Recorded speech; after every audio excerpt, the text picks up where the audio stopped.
नमस्कार दोस्तों। आज प्रदोष व्रत के दिन हम आपको सुनाएंगे सोम प्रदोष की संपूर्ण व्रत कथा। जो भी भक्त इस कथा को पूरा सुनते वो पढ़ते हैं, भगवान भोलेनाथ की कृपा से उनकी सभी मनोकामनाएं पूर्ण होती हैं। सोम प्रदोष व्रत की पौराणिक व्रत कथा के अनुसार एक नगर में एक ब्राह्मणी रहती थी। उसके पति का स्वर्गवास हो गया था। उसका अब कोई आश्रयदाता नहीं था, इसलिए सुबह होते ही वह अपने पुत्र के साथ भीख मांगने निकल पड़ती थी। भिक्षाटन से ही वह स्वयं व के पुत्र का पेट पालती थी।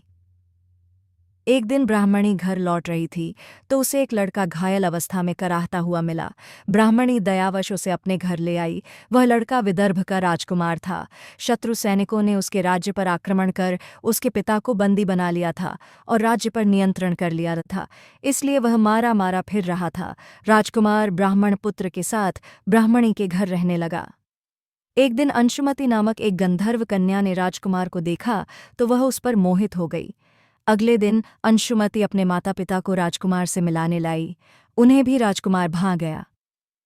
कुछ दिनों बाद अंशुमति के माता पिता को शंकर भगवान ने स्वप्न में आदेश दिया कि राजकुमार और अंशुमति का विवाह कर दिया जाए। उन्होंने वैसा ही किया। ब्राह्मणी प्रदोष व्रत करती थी। उसके व्रत के प्रभाव और गंधर्वराज की सेना की सहायता से राजकुमार ने विदर्भ से शत्रुओं को खदेड़ दिया और पिता के राज्य को पुनः प्राप्त कर आनंदपूर्वक रहने लगा। राजकुमार ने ब्राह्मण पुत्र को अपना प्रधानमंत्री बनाया। ब्राह्मणी के प्रदोष व्रत के महात्म्य से जैसे राजकुमार और ब्राह्मण पुत्र के दिन फेरे, वैसे ही शंकर भगवान अपने दूसरे भक्तों के दिन भी फेरते हैं।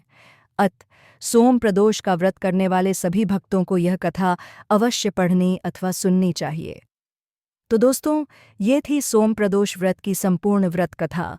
अगर आपको पसंद आई है तो वीडियो को लाइक करके कमेंट में हर हर महादेव लिख दें और साथ ही हमारे चैनल को सब्सक्राइब करना ना भूलें।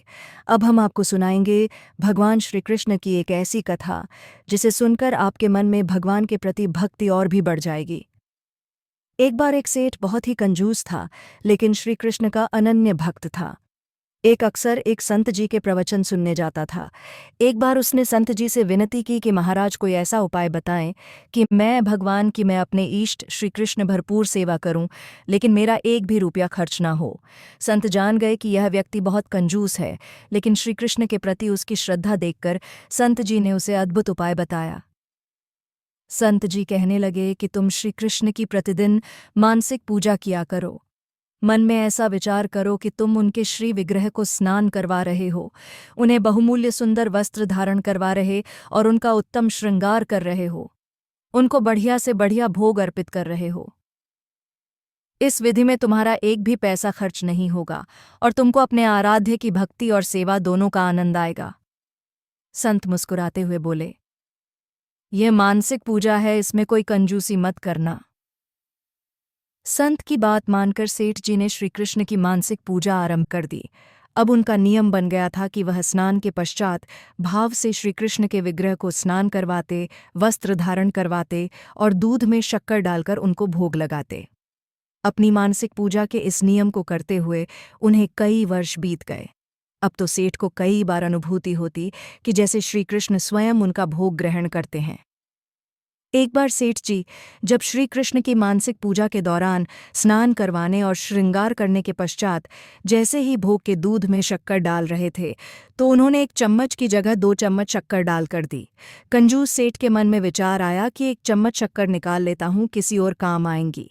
जैसे ही वह दूध से शक्कर निकालने लगा तो उसे एहसास हुआ श्री कृष्ण ने उसका हाथ पकड़ लिया हो। भगवान कहने लगे कि रहने दे ज्यादा शक्कर, तुमने तो मेरी पूजा में 1 पैसा भी खर्च नहीं किया। मानसिक पूजा में भी तुम्हारी कंजूसी की आदत जाती नहीं है। भगवान का स्पर्श पाकर सेठ कृतार्थ हो गया था। प्रभु के स्पर्श का एहसास उसके लिए अकल्पनीय था। उसके नेत्रों से अश्रु बहाने लगे। उसने अपनी मानसिक पूजा के बल पर ही भगवान के दर्शन पा लिए थे। इसलिए कहते हैं कि ईश्वर तो भाव के भूखे हैं। तो दोस्तों, अगर वीडियो पसंद आई है तो लाइक करें, कमेंट करें और चैनल को सब्सक्राइब करना ना भूलें।